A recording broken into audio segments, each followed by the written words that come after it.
This is assignment checking on day 2. Here it is assignment number 1 रोशनी ठाकुर वाला. आइए इसको check करते हैं. स्क्रीन पर आपके लेफ्ट हैंड साइड में हिंदी लिखी हुई है जो असाइनमेंट आपको दिया गया है. राइट हैंड साइड में इसका आंसर है. आइए मैं इसको एक्सप्लेनेशन के साथ चेक करता हूँ. आप अपना आंसर मैच कीजिए. अपने रजिस्टर या नोटबुक जिसमें भी आपने इसे लिखा है उसको अपने सामने रखिए वीडियो के. So let's start.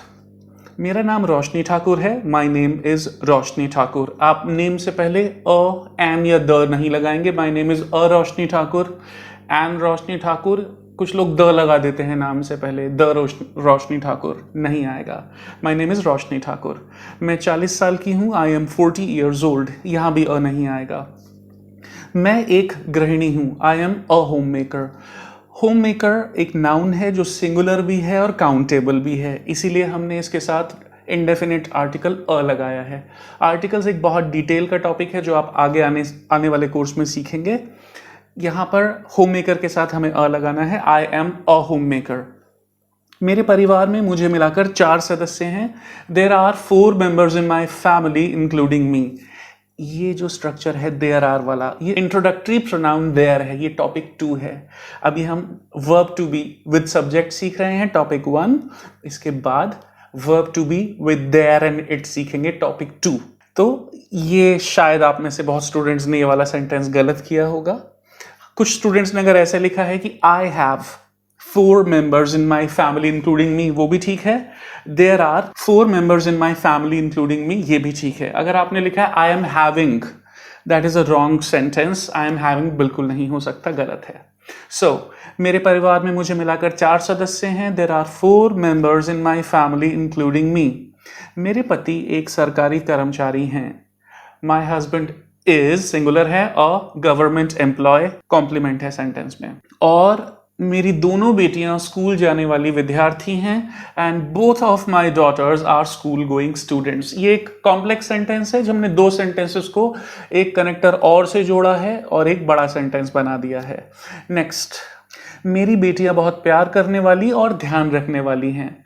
My daughters are very loving and caring. ये कॉम्प्लीमेंट है. पिछली गर्मियों की छुट्टियों में हम एक हफ्ते के लिए नैनीताल में थे पास्ट टेंस है. वर्ब टू बी पास्ट लगेगा. वी वर, वो कौन थे, कौन जो नैनीताल में थे. We were in Nainital for a week in the last summer holidays. वह एक सुंदर पहाड़ी इलाका है. तब थोड़ी था खाली, अभी भी तो है, इसलिए प्रेजेंट का सेंटेंस है. It is a beautiful hill station. हमारा नैनीताल ट्रिप बेहतरीन था. Our Nainital trip was awesome, was excellent, was amazing. आप अलग अलग वर्ड्स लिख सकते हैं यहाँ पर, सब ठीक है. हम सब घूमने के शौकीन हैं. फिर ये प्रेजेंट की बात आ गई. We all are fond of travelling. Fond of, मैं रीडिंग का शौक, मुझे रीडिंग का शौक है. I am fond of reading. आपको जंक फूड का शौक है. You are fond of junk food. मेरे भाई को मूवीज का शौक है. My brother is fond of movies. Movies देखने का शौक है तो वॉचिंग लग जाएगा. My brother is fond of watching movies. Right. तो ये वर्ड मीनिंग यूज करें अपनी डे टू डे लाइफ में. मुझे यकीन है कि हम सब अगली सर्दियों की छुट्टियों में किसी नई मंजिल पर होंगे. I am sure that we will be, future की बात हो रही है, at a new destination. Vocabulary में बताया गया था in the next winter holidays. ये जितने भी सेंटेंसेस हमने लिखे हैं, आपने देखा कि हमने इसमें सब्जेक्ट से सेंटेंसेस को शुरू किया है और एक्स्ट्रा इंफॉर्मेशन को एंड में डाला है. तो जो भी कॉन्सेप्ट आपने डे 1 में सीखा उसको यूज करके आपने इस होमवर्क को कंप्लीट किया है. और आई एम श्योर आपके ज्यादातर सेंटेंसेस सही रहे होंगे.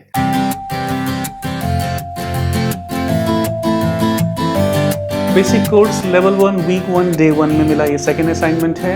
As you can see on the screen, आप देख सकते हैं स्क्रीन पर. आपको बताया गया था इसमें आपको फिलअप्स यूज करने हैं. वर्ब टू बी की ही प्रेजेंट फॉर्म, पास्ट फॉर्म और फ्यूचर फॉर्म से इन सेंटेंसेस में आपको इन्हें कंप्लीट करना है ब्लैंक्स को फिल करके. पहला सेंटेंस सॉल्व्ड एग्जाम्पल है, देखते हैं. I dash 16 years old last year. Last year की बात हो रही है. एक्स्ट्रा इन्फॉर्मेशन में पास्ट आ रहा है जो आपको बता रहा है कि यहां पर क्या लगना चाहिए. आई एम नहीं, आई वॉज, क्योंकि पास्ट की बात है. पिछले साल मैं 16 साल का था या 16 साल की थी। Second example, my parents dash loving and caring.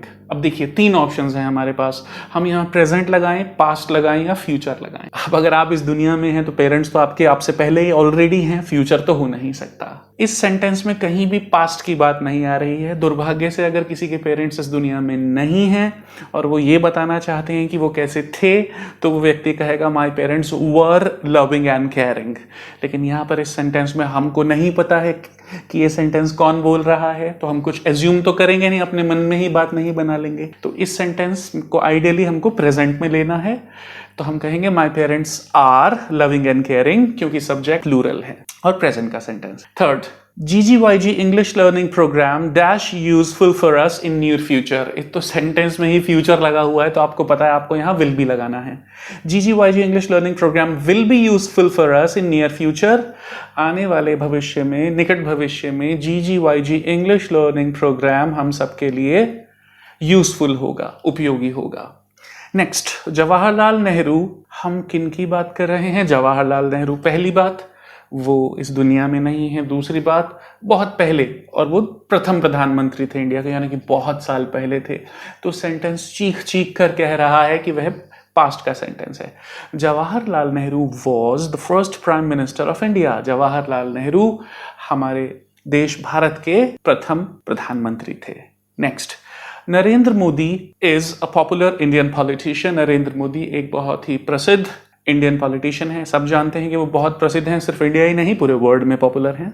Number 6, it will be a sunny day tomorrow.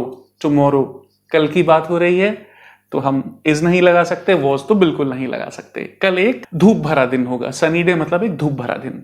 My previous birthday, previous मतलब पिछला यानी कि लास्ट, तो क्या लगेगा? My previous birthday was exciting. Well, I hope कि अभी तक आपके ज्यादातर आंसर्स सही ही रहे होंगे। बहुत सिंपल सेंटेंसेस है।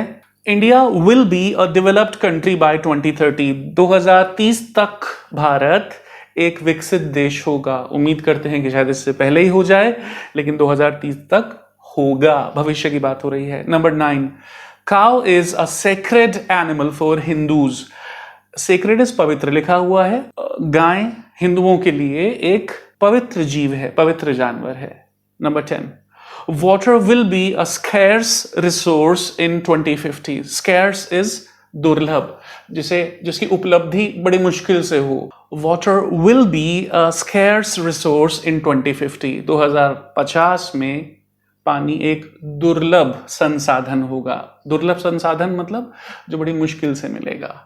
सो ये 10 सेंटेंसेस हमने डिस्कस किए। उम्मीद करता हूं कि आपके सभी आंसर्स सही होंगे।